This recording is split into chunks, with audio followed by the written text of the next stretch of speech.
تفسیر نور العرفان سے 85 مدنی پھول قسط نمبر 4۔ الحمدللہ رب العالمین والصلاة والسلام علی خاتم النبیین، اما بعد فاعوذ باللہ من الشیطان الرجیم، بسم اللہ الرحمن الرحیم۔ تفسیر نور العرفان سے 85 مدنی پھول قسط نمبر 4۔ دعائے عطار۔ یا رب المصطفیٰ، جو کوئی 17 صفحات کا رسالہ تفسیر نور العرفان سے 85 مدنی پھول قسط 4 پڑھ یا سن لے، اسے دنیا اور آخرت کی بھلائیوں سے مالا مال فرما اور اس کی ماں باپ سمیت بے حساب مغفرت فرما، آمین بجاہ خاتم النبیین صلی اللہ علیہ وآلہ وسلم۔ درود شریف کی فضیلت حضرت عبد الرحمن بن عوف رضی اللہ عنہ سے روایت ہے کہ بی بی آمنہ کے لال صلی اللہ علیہ وآلہ وسلم ایک مرتبہ باہر تشریف لائے تو میں بھی پیچھے ہو لیا۔ آپ صلی اللہ علیہ وآلہ وسلم ایک باغ میں داخل ہوئے اور سجدہ میں تشریف لے گئے۔ سجدے کو اتنا طویل کر دیا کہ مجھے اندیشہ ہوا کہیں اللہ پاک نے روح مبارکہ قبض نہ فرما لی ہو، چنانچہ میں قریب ہو کر بغور دیکھنے لگا۔ جب سر اقدس اٹھایا تو فرمایا، اے عبد الرحمن، کیا ہوا؟ میں نے اپنا خدشہ ظاہر کر دیا تو فرمایا، جبریل امین نے مجھ سے کہا، کیا آپ صلی اللہ علیہ وآلہ وسلم کو یہ بات خوش نہیں کرتی کہ اللہ پاک فرماتا ہے کہ جو تم پر درود پاک پڑھے گا میں اس پر رحمت نازل فرماؤں گا، اور جو تم پر سلام بھیجے گا میں اس پر سلامتی اتاروں گا۔ زمانے والے ستائیں درود پاک پڑھو، جہاں کے غم جو رلائیں درود پاک پڑھو۔ صلو علی الحبیب صلی اللہ علی محمد۔ مدینے سے گجرات جانے کا حکم۔ مشہور مفسر قرآن حضرت مفتی احمد یار خان نعیمی رحمت اللہ علیہ 7 مرتبہ حرمین شریفین کی زیارت سے مشرف ہوئے۔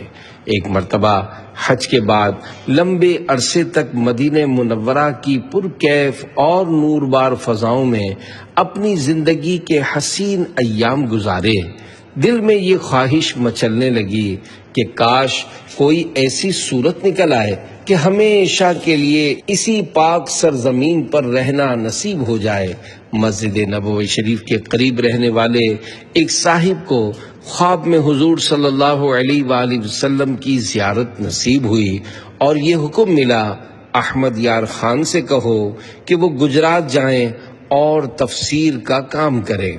آپ رحمت اللہ علیہ تک جب یہ پیغام پہنچایا گیا تو آپ رحمت اللہ علیہ بے حد خوش ہوئے اور فرمانے لگے، بارگاہ رسالت صلی اللہ علیہ وآلہ وسلم سے یہ حکم ملا ہے کہ گجرات جاؤ، تو اب گجرات ہی میرے لیے مدینہ ہے۔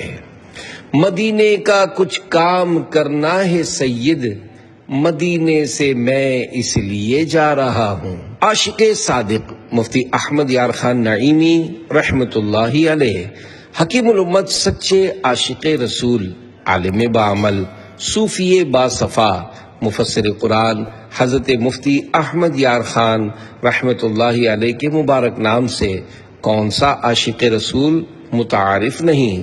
اللہ پاک نے دنیا بھر میں مفتی صاحب کو اور آپ کی کتابوں اور تفسیروں کو جو مقبولیت عطا فرمائی ہے، اور مقبولیت کیوں نہ ہو کہ تفسیر لکھنے کا حکم تو آپ کو بارگاہ رسالت سے ہوا۔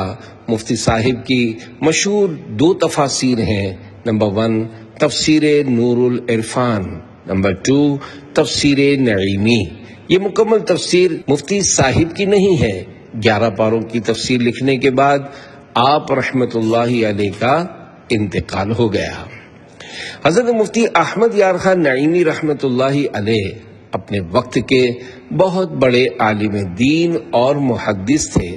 آپ کی تحریرات و تصنیفات پڑھیں تو ایسا لگتا ہے گویا ہر سطر یعنی لائن سے عشق رسول کے چشمے پھوٹ رہے ہوں۔ تفسیر قرآن ہو یا حدیث کی شرح، مفتی صاحب شان مصطفیٰ صلی اللہ علیہ وآلہ وسلم بیان کرنے کا کوئی موقع جانے نہیں دیتے۔ عقلی دلائل سے متاثر ہونے والوں کو عقلی اور عام مسلمانوں کو نقلی یعنی قرآن و حدیث سے مثال دیتے ہیں کہ اگر بندے نے تنقید کی عینک نہ پہنی ہو تو اش کر اٹھے۔ یہ رسالہ آپ رحمت اللہ علیہ کی مشہور تفسیر نور العرفان کے حسین نکات پر مشتمل ہے۔ اللہ پاک مفتی صاحب کے مزار پر رحمت و انوار کی برسات فرمائے اور ہمیں ان کے فیضان سے مالا مال فرمائے، آمین بجاہ خاتم النبیین صلی اللہ علیہ وآلہ وسلم۔ سورۃ الکہف سے حاصل ہونے والی 9 خوبصورت باتیں۔ نمبر 1، صوفیہ کی اصطلاح میں نیک عمل وہ ہیں جو اللہ رسول کی رضا کے لیے کیے جائیں، لہذا ریا کی نماز بد عملی ہے اور اللہ کی رضا کے لیے کھانا پینا سونا جاگنا بھی نیکی ہے۔ نمبر 2، رب تعالی حضور صلی اللہ علیہ وآلہ وسلم پر ایسا مہربان ہے کہ ماں باپ بھی اپنی اولاد پر ایسے مہربان نہیں ہوتے کہ وہ اپنے محبوب کی ہر حالت قلبی یعنی ہر معاملے کی ہر وقت خبر گیری فرماتا ہے۔ نمبر 3، صالحین کے قرب میں مسجد بنانا بہتر ہے کہ وہاں نماز زیادہ قبول ہوتی ہے۔ نمبر 4، حضور صلی اللہ علیہ وآلہ وسلم کو صالح غریب بڑے پیارے اور محبوب ہیں کیونکہ ان کے دل ٹوٹے ہوئے ہیں اور محبوب ٹوٹے دلوں کی آس ہیں۔ ضد کا علاج۔ نمبر 5، جو دلائل اور سمجھانے سے نہ مانے وہ جوتے کھانا چاہتا ہے۔ ضد کا علاج صرف عذاب الہی ہے۔ 6، گناہوں کو بھول جانا مردودوں کا طریقہ ہے، گناہ یاد رکھنا اور نیکی بھول جانا صالحین کا طریقہ ہے۔ اپنے گناہ اور دوسروں کی نیکی ضرور یاد رکھو۔ علم کی طلب اور سفر کے متعلق اہم معلومات۔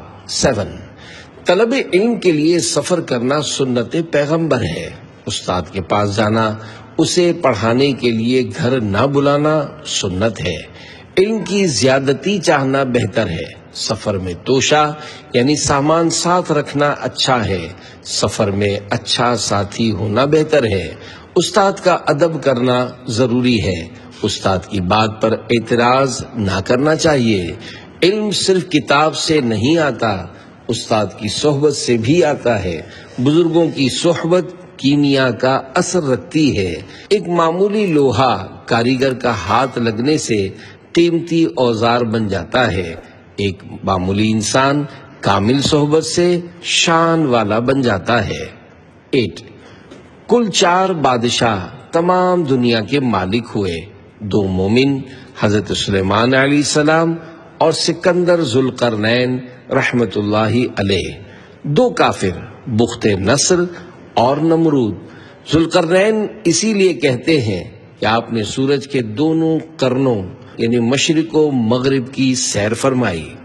9، بدکار سے زیادہ بدنصیب وہ نیک کار ہے جو محنت مشقت اٹھا کر نیکیاں کرے مگر اس کی کوئی نیکی اس کے کام نہ آئے، وہ دھوکے میں رہے کہ میں نیک کار ہوں، خدا کی پناہ۔ سورۃ مریم سے حاصل ہونے والی 9 خوبصورت باتیں۔ نمبر 1، دعا کے وقت اپنی عجز و معذوری کا ذکر کرنا بہتر ہے۔ مولا تعالیٰ کے گزشتہ انعاموں کا ذکر بھی سنت انبیاء اور قبولیت دعا کا ذریعہ ہے۔ گویا اس صورت میں بندہ رب کے کرم کو کرم کا ذریعہ بناتا ہے۔ نمبر 2، پیغمبر کا دامن عذاب الہی سے پناہ کی جگہ ہے۔ نمبر 3، بیٹے کا باپ کے ساتھ بڑا سلوک یعنی اچھا سلوک یہ ہے کہ اس کی کوشش سے یا دعا سے ہدایت پر لائے۔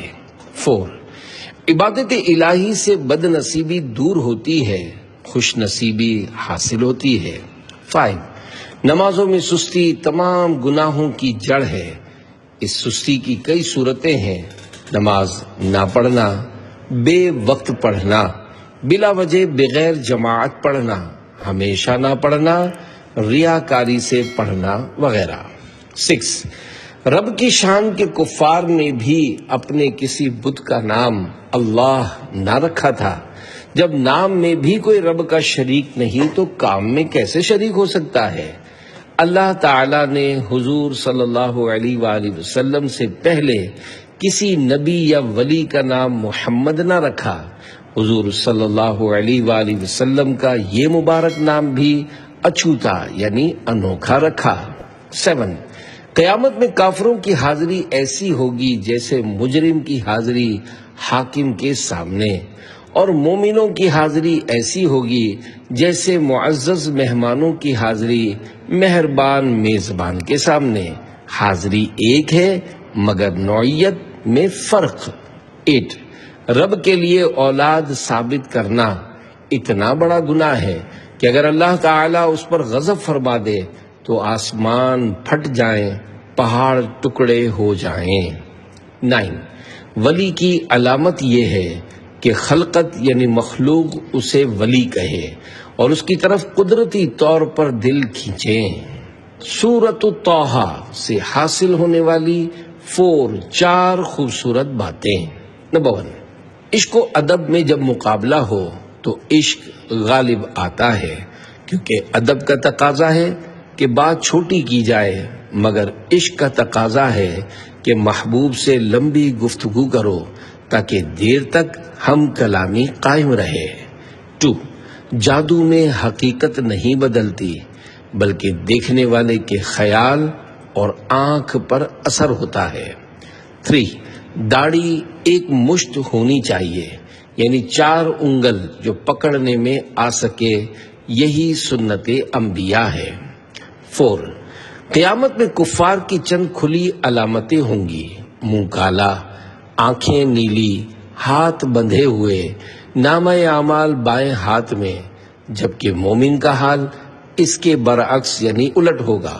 لہذا قیامت میں کافر مومن کی پہچان ہر شخص کو ہوگی۔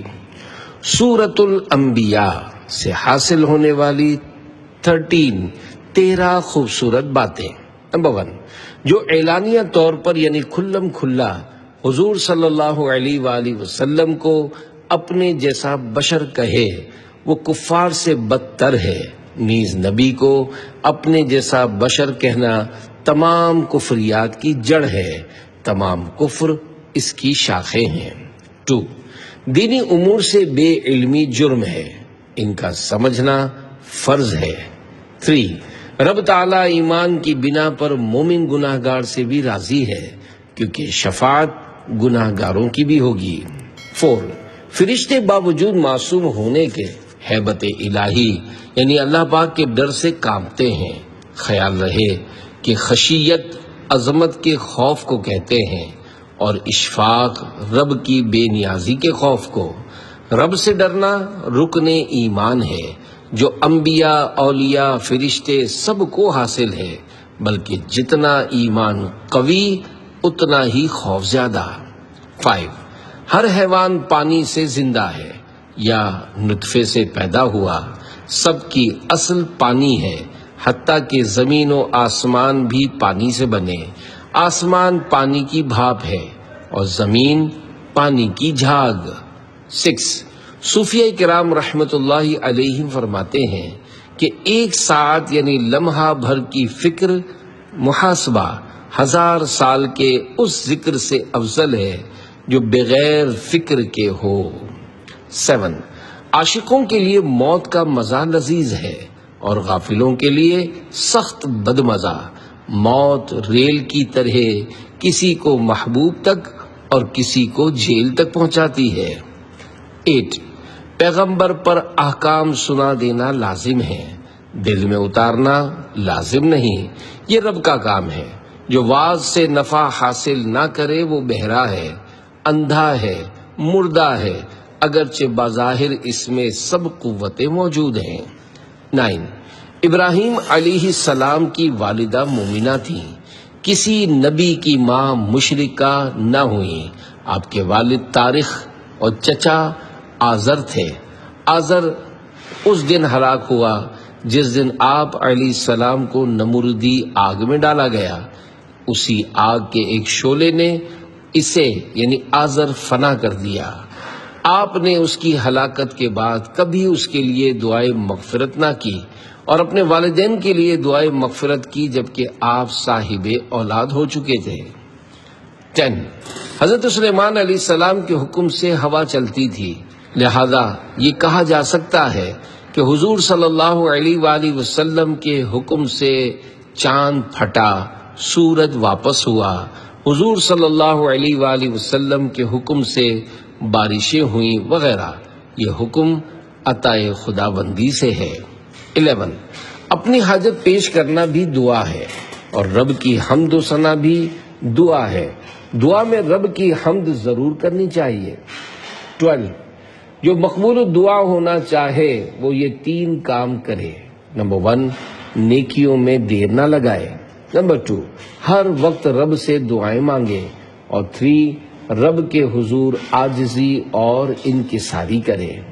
13 یاجوج ماجوج انسانوں کے 2 قبیلے ہیں، اس قدر زیادہ ہیں کہ 9 حصے یہ ہیں اور 10واں حصہ باقی سارے انسان۔ جب وہ نکلیں گے تو تمام دریاؤں کا پانی پی جائیں گے۔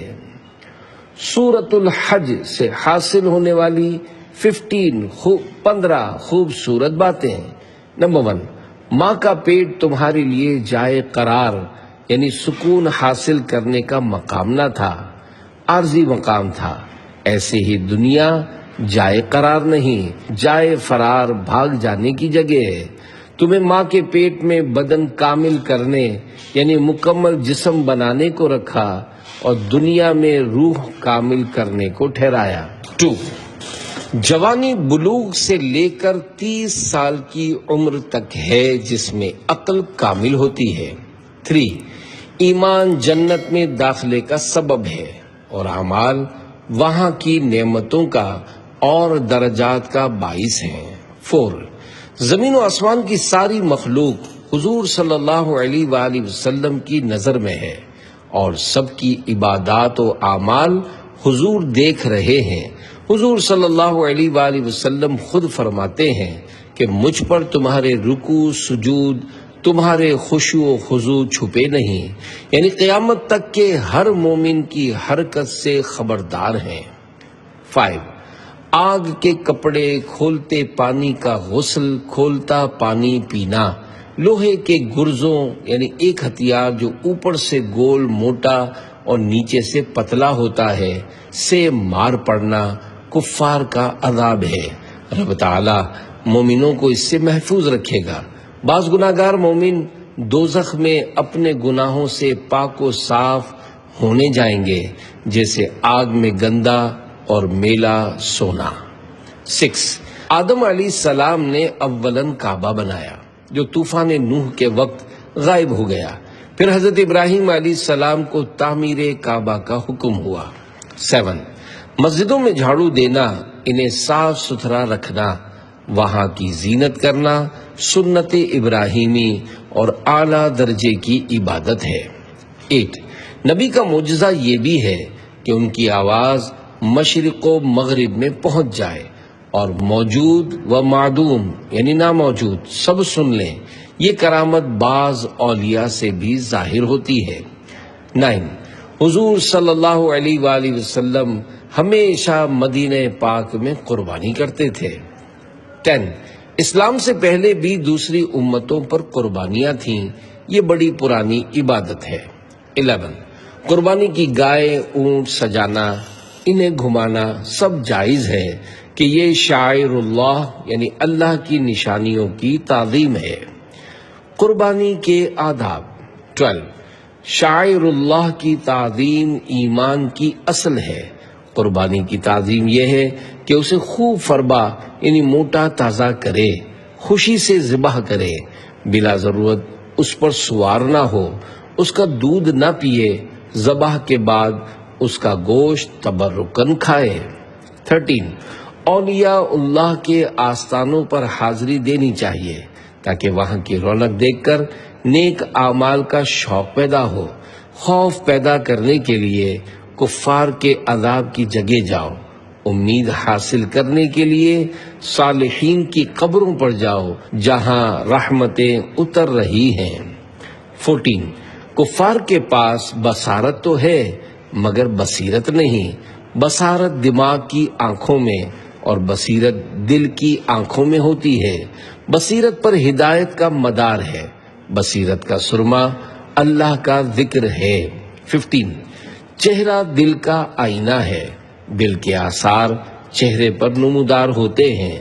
مومن کی پہچان یہ ہے کہ اس کے چہرے پر رب تعالی کی حمد، حضور صلی اللہ علیہ وآلہ وسلم کی نعت شریف سن کر خوشی کے آثار نمودار ہوتے ہیں، کفار کے منہ بگڑ جاتے ہیں۔ سورۃ المومنون سے حاصل ہونے والی 11 خوبصورت باتیں۔ نمبر 1 ہمارے اعضاء رب کی امانتیں ہیں، ان سے گناہ کرنا امانت میں خیانت ہے۔ 2 نماز کی حفاظت کی 3 صورتیں ہیں، ہمیشہ پڑھنا، صحیح وقت پر پڑھنا، صحیح طریقے سے واجبات، سنن، مستحبات سے پڑھنا۔ نماز پڑھنا کمال نہیں بلکہ نماز قائم کرنا اور اس کی حفاظت کرنا کمال ہے۔ صوفیہ کے مسلک میں نماز کی حفاظت یہ ہے کہ ایسے گناہوں سے بچے جن سے نیکی برباد ہو جاتی ہے۔ مال کمانا بھی اچھا، اسے کما کر پھر اسے سنبھالنا بہت اچھا ہے۔ اللہ توفیق دے کہ مرتے وقت تک نماز، روزہ، حج وغیرہ کو سنبھالیں، خیریت سے یہ متاع یعنی اثاثہ منزل مقصود پر پہنچے۔ 3 وراثت ملکیت کا اعلیٰ ذریعہ ہے جو نہ فسخ ہو سکے، نہ باطل ہو سکے، نہ ٹوٹ سکے۔ 4 کفر سے عقل بھی ماری جاتی ہے کیونکہ مشرکین درختوں، پتھروں وغیرہ کو خدا مان لیتے تھے مگر انسان کو نبی ماننے میں تعامل یعنی ہیلے بہانے کرتے تھے۔ وہ سمجھتے تھے کہ نبوت کا بوجھ انسان جیسی کمزور مخلوق نہیں اٹھا سکتی۔ 5 اگر گناہوں کے باوجود دنیاوی نعمتیں ملتی ہوں تو خدا کا عذاب ہے، جیسے نیکیوں کے باوجود کبھی دنیاوی تکالیف کا آ جانا رب کی خاص رحمت ہے۔ انبیاء کرام یا اولیاء اللہ پر مصائب آتے رہتے ہیں۔ 6 حلال اور پاکیزہ غذا حاصل کرنا بڑی عبادت ہے، اس سے عبادات میں لذت آتی ہے۔ 7 تقوی کے معنی یہ نہیں کہ اچھے لذیذ کھانے چھوڑ دیے جائیں بلکہ حرام کاموں سے بچنا تقوی ہے۔ 8 مومن کا جتنا درجہ بلند ہوتا ہے اتنا ہی خوف زیادہ۔ 9 خوف قیامت انسان کو نیک بناتا ہے، قیامت سے بے خوفی تمام گناہوں کی جڑ ہے۔ 10 کفار بھی سمجھتے تھے کہ حضور صلی اللہ علیہ وآلہ وسلم کی دعا دافع بلا یعنی مصیبتوں کو دور کرتی ہے۔ جو شخص اسلام کا دعویٰ کرے، حضور صلی اللہ علیہ وآلہ وسلم کی بارگاہ سے بھاگے، وہ ان کفار سے زیادہ بے وقوف ہے۔ 11 اگرچہ عالم کے ہر ذرے کا اللہ تعالی رب ہے مگر ادب یہ ہے کہ اس کی ربوبیت اس کی اعلیٰ مخلوق کی طرف نسبت کی جائے۔ اسے کفار کا رب کہہ کر نہ پکارو، اسے حضور محمد مصطفیٰ صلی اللہ علیہ وآلہ وسلم کا رب کہہ کر پکارو۔ سورۃ النور سے حاصل ہونے والی 13 خوبصورت باتیں۔ نمبر 1 حضرت عائشہ رضی اللہ عنہا فرماتی ہیں حضور صلی اللہ علیہ وآلہ وسلم نے فرمایا کہ اپنی عورتوں کو بالا خانوں پر بے پردہ نہ بٹھاؤ، انہیں چرخہ کاتنا اور سورہ نور کی تعلیم دو۔ حضرت عمر رضی اللہ عنہ نے اہل کوفہ کو لکھا کہ اپنی عورتوں کو سورہ نور سکھاؤ۔ 2 حضرت عائشہ صدیقہ رضی اللہ عنہا بی بی مریم رحمت اللہ علیہا سے افضل ہے کہ بی بی مریم کی گواہی عیسیٰ علیہ السلام نے دی اور جناب عائشہ صدیقہ رضی اللہ عنہا کی عصمت کی گواہی خود رب نے دی۔ 3. مسلمان کے گھر میں بغیر اجازت گھس جانا کسی کو جائز نہیں، اور حضور صلی اللہ علیہ وآلہ وسلم کے دولت خانے میں بغیر اجازت حاضر ہونا فرشتوں کو بھی جائز نہیں۔ 4. جو دنیا کے مشاغل میں پھنسا ہو اس کی عبادت رب کو بڑی محبوب ہے۔ 5. ہر حیوان کی تسبیح جدا ہے جسے وہ قدرتی طور پر جانتا ہے، جیسے ہر جانور کی غذا الگ ہے جسے وہ فطری طور پر جانتا ہے کہ کتا گھاس نہیں کھاتا، بکری گوشت نہیں کھاتی۔ 6. جہاں تک سلطان کی سلطنت ہوتی ہے وہاں تک وزیر اعظم کی وزارت۔ حضور صلی اللہ علیہ وآلہ وسلم سلطنت الہیہ کے گویا وزیر اعظم ہیں، تو جس کا اللہ رب ہے اس کے حضور صلی اللہ علیہ وآلہ وسلم نبی ہیں، اسی لیے رب کی صفت ہے رب العالمین، سارے جہانوں کو پالنے والا۔ حضور صلی اللہ علیہ وآلہ وسلم کی صفت ہے رحمت للعالمین، یعنی سارے جہانوں کے لیے رحمت۔ 7. قانون اور ہے قدرت کچھ اور، قانون کے پابند ہم ہیں نہ کہ حق تعالی۔ آگ کا جلا دینا قانون ہے، اور ابراہیم علیہ السلام کو نہ جلانا رب کی قدرت ہے۔ ایسے ہی سب کا نطفہ بننا قانون ہے، اور بعض کا بغیر نطفہ پیدا ہونا رب کی قدرت ہے۔ 8.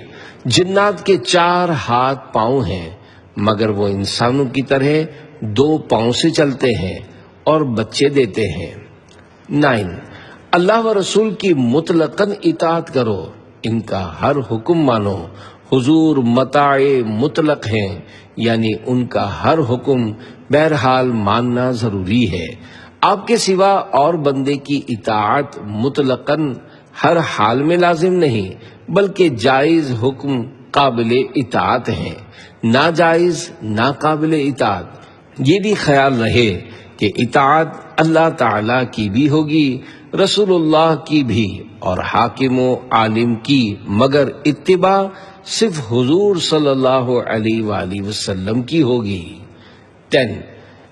عہد صدیقی 2 برس 3 ماہ، خلافت فاروق 10 سال 6 ماہ، اور خلافت عثمانی 12 سال، خلافت حیدری 4 سال 9 ماہ، امام حسن کی خلافت 6 ماہ ہوئی۔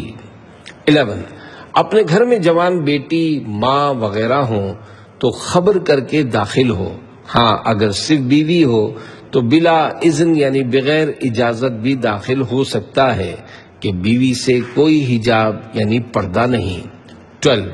سلطان کونین صلی اللہ علیہ وآلہ وسلم کے دربار کے آداب خود رب تعالی سکھاتا ہے، بلکہ اس نے ادب کے قوانین بنائے، اور یہ آداب ہمیشہ کے لیے ہیں۔ 13. حضور صلی اللہ علیہ وآلہ وسلم کی شفاعت برحق ہے کہ رب تعالی نے حضور صلی اللہ علیہ وآلہ وسلم کو شفاعت کا حکم دیا۔ حضور صلی اللہ علیہ وسلم کی شفاعت مومنوں کے لیے ہے، کفار اس سے محروم ہیں۔ سورۃ الفرقان سے حاصل ہونے والی 11 خوبصورت باتیں۔ نمبر 1، قرآن میں غیبی خبروں کا ہونا اس کی حقانیت یعنی سچائی کی دلیل ہے۔ ایسے ہی حضور صلی اللہ علیہ وآلہ وسلم کا علوم غیبیہ پر مطلع ہونا اور مطلع کرنا یعنی چھپی باتوں کو اللہ کی عطا سے جان لینا اور بتانا حضور صلی اللہ علیہ وآلہ وسلم کی نبوت کی دلیل ہے۔ جو حضور صلی اللہ علیہ وآلہ وسلم کے علم غیب کا انکار کرے وہ در حقیقت حضور صلی اللہ علیہ وآلہ وسلم کی نبوت کا منکر ہے۔ 2، کفار کی حماقت یعنی بے وقوفی تو دیکھو کہ پتھروں لکڑیوں کو الہ یعنی خدا مان لیتے ہیں، مگر نبوت ماننے کے لیے بہانے بناتے ہیں، اور نبی میں خدائی صفات دیکھنا چاہتے ہیں کہ نبی نہ کھائے نہ پیے نہ بازار جائے۔ 3، مسجد میں وہی آ سکتا ہے جو پاک ہو، ایسے ہی رب کی بارگاہ تک وہ پہنچ سکتا ہے جس کا دل پاک ہو۔ جسم کی پاکی کے لیے کنویں وغیرہ کا پانی ہے، اور دل کی پاکی کے لیے محبت مصطفیٰ صلی اللہ علیہ وآلہ وسلم کا پانی درکار ہے۔ 4، دوزخ میں عقل و حواس، دیکھنا سننا سب کچھ ہے، وہ مومن و کافر کو پہچانتی ہے، اسی لیے کفار کو دیکھ کر غصہ اور غضب کرے گی اور مسلمانوں کو دیکھ کر ان پر سرد یعنی ٹھنڈی ہو جائے گی۔ 5، گناہگار مومن دوزخ سے جلے ہوئے کوئلے کی شکل میں نکالے جائیں گے، پھر جنت کے پانی سے وہ ایسے اگیں گے جیسے کھیت میں سبزہ۔ 6، ہماری عبادات اور نبی کی عبادات میں زمین و آسمان کا فرق ہے۔ جہاز کے مسافر پار لگنے کے لیے جہاز میں بیٹھتے ہیں اور جہاز کا کپتان پار لگانے کے لیے، اسی لیے مسافر کرایہ دے کر اور کپتان تنخواہ لے کر سوار ہوتے ہیں۔ اسلام کی کشتی میں نبی اور امتی سب سوار ہیں، مگر ہم پار لگنے کو، نبی پار لگانے کو۔ 7، وسیلے کا انکار کرنا کفار کا شیوا یعنی طریقہ ہے۔ 8، جس عقل سے اللہ رسول کی پہچان نہ ہو وہ بے عقلی ہے، ان کی پہچان محض عقل سے نہیں ہوتی بلکہ رب کے فضل سے ہوتی ہے۔ دیکھو حضور صلی اللہ علیہ وآلہ وسلم کو پتھروں، سوکھی لکڑیوں نے پہچان لیا اور نہ مانا تو ابو جہل نے۔ یہ لوگ جانوروں سے بدتر اس لیے ہوئے کہ جانور رب کی تسبیح کرتے ہیں، چارہ دینے والے مالک کی پہچان و اطاعت کرتے ہیں، نفع نقصان کی چیزیں جانتے پہچانتے ہیں، اپنا گھر پہچانتے ہیں، مگر کفار یہ کچھ بھی نہیں جانتے۔ 9، باپ کے نطفے سے ہڈی اور ماں کے نطفے سے گوشت بنتا ہے، اسی لیے نسب باپ سے ہے نہ کہ ماں سے۔ 10، قرآنی احکام سمجھنے میں عقل سے یا تقلید سے کام لو اور صاحب قرآن صلی اللہ علیہ وآلہ وسلم کی غلامی میں عقل کو ترک کر دو۔ 11، دینی پیشوائی یعنی منصب مانگنا محبوب ہے، دنیاوی سرداری بھی بوقت ضرورت مانگنا جائز ہے جبکہ نفس کے لیے نہ ہو۔ تفسیر نور العرفان کے مدنی پھولوں پر کام کا انداز۔ تفسیر نور العرفان سے مدنی پھولوں کے رسائل تیار کرنے کے لیے نعیمی کتب خانے کا مطبوعہ نسخہ نمبر N163 پر کام کیا گیا ہے۔ نبی کریم صلی اللہ علیہ وآلہ وسلم کے نام اور لقب شریف کے ساتھ درود پاک، انبیاء کرام علیہ السلام کے ساتھ سلام، صحابہ کرام رضی اللہ عنہم اور اولیاء کرام رحمت اللہ علیہم کے ذکر کے وقت ترضی و ترحیم یعنی رضی اللہ عنہ اور رحمت اللہ علیہ کا اضافہ کیا گیا ہے۔ ہر مدنی پھول کے بعد حوالہ دیا گیا ہے۔ مشکل الفاظ کے معنی بریکٹ میں پیش کیے گئے ہیں اور بعض مقامات پر مشکل الفاظ کے تلفظ اور اعراب کا اضافہ کیا گیا ہے۔ ضرورتاً انگریزی الفاظ بھی شامل کیے گئے ہیں۔ پرانی اردو کے بعض الفاظ یا جملوں کو مروجہ یعنی آج کل بولی جانے والی اردو کے اعتبار سے کچھ آسان کرنے کی کوشش کی گئی ہے۔ چند مقامات پر مشکل مدنی پھولوں کو خلاصتاً بیان کیا گیا ہے۔ کچھ مقامات پر اقوال کی ہیڈنگز دی گئی ہیں تاکہ پڑھنے والوں کے لیے اقوال کی اہمیت بڑھے۔